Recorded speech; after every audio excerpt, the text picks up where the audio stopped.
Good morning misters, this is Lakshmi and madam గారు gas trouble problem కి వాడారు. So ఆ గ్యాస్ ట్రబుల్ ప్రాబ్లం ఎలా ఉండిందంటే ఫ్రైస్ తిన్నా, పప్పుచారు తిన్నా, ఓకే రసం ఏదైనా తిన్నా స్టొమక్ అనేది బెలూన్ వచ్చినట్టు ముందుకు వచ్చేసేది అనమాట. సో ఆ ప్రాబ్లం కోసం చాలా హాస్పిటల్ తిరిగింది, చాలా సప్లిమెంట్స్ వాడింది, చాలా డబ్బులు ఖర్చు పెట్టుకున్నారు. సో తను ఇంక ఈ లైఫ్ ఎందుకు, నేను చచ్చిపోతే బాగుండు అనే లైఫ్ దగ్గరకి వచ్చేసింది అనమాట. సో ఎందుకంటే ఎవరైనా కర్రీ చేసినప్పుడు ఇంట్లో ఏదైనా స్పైసీగా బిర్యానీ, చికెన్, మటన్ చేసినప్పుడు జస్ట్ చూసి తను తృప్తి పడేది, తినలేకపోయేది కడుపు నిండా. ఒకవేళ తిన్నదే అనుకో, సో బెలూన్ లాగా పొట్టంతా ముందుకు వచ్చేసేది అనమాట. సో చూడండి, ఇక్కడ డాక్టర్స్ కూడా రిజల్ట్ ఇచ్చారు మనకి. సో ఇగో ఇక్కడ తన ప్రాబ్లము, మన స్టొమక్ వచ్చేసి ఇక్కడ ఉంది. ఓకే, మన స్టొమక్ వచ్చేసి ఇక్కడ ఉంది, తన ప్రాబ్లం వచ్చేసి ఇక్కడ ఉంది.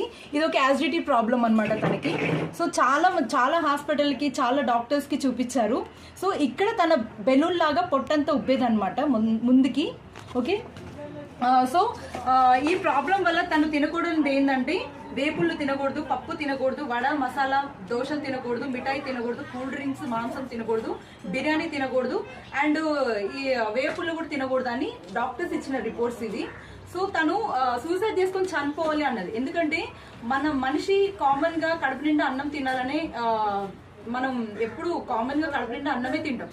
సో అలాంటి సిచ్యువేషన్ ఒక మనిషికి లేనప్పుడు డూ ఆర్ డై అన్నట్టు తను చనిపోవాలి, నాకు ఎందుకు ఈ లైఫ్ అని అనుకుంది.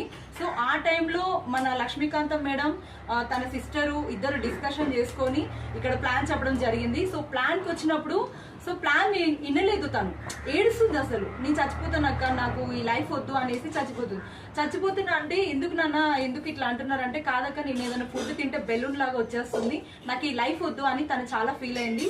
సో అప్పుడు మనకి వెస్టేజ్ సప్లిమెంట్స్ ఇవ్వడం జరిగింది. సో తనకి థైరాయిడ్ కూడా ఉంది, సో గ్యాస్ ట్రబుల్ ప్రాబ్లం కూడా ఉంది. సో ఆ గ్యాస్ ట్రబుల్ ప్రాబ్లం అనేది ఇప్పుడు తనకి క్యూర్ అయింది అనమాట. సో తన దగ్గర ఒక చిన్న మాటలతోటి ఒక 2 పాయింట్స్ మాట్లాడదాము. సో భవానీ గారు, మీరు చెప్పండి, ఇంతకుముందు ఉన్న ఎక్స్పీరియన్స్ ఏంటి, ఇంతకుముందు టాబ్లెట్స్ ఎలా ఉన్నాయి, ఇప్పుడు ఈ టాబ్లెట్స్ ఎలా ఉన్నాయి? అంతకుముందు ఎన్నో టాబ్లెట్లు బాగా వాడాను, అవి అప్పటి వరకు తగ్గినాయి. ఇప్పుడు ఈ టాబ్లెట్ల వల్ల నాకు మంచి పని చేస్తున్నాయి, అన్ని తింటున్నాను.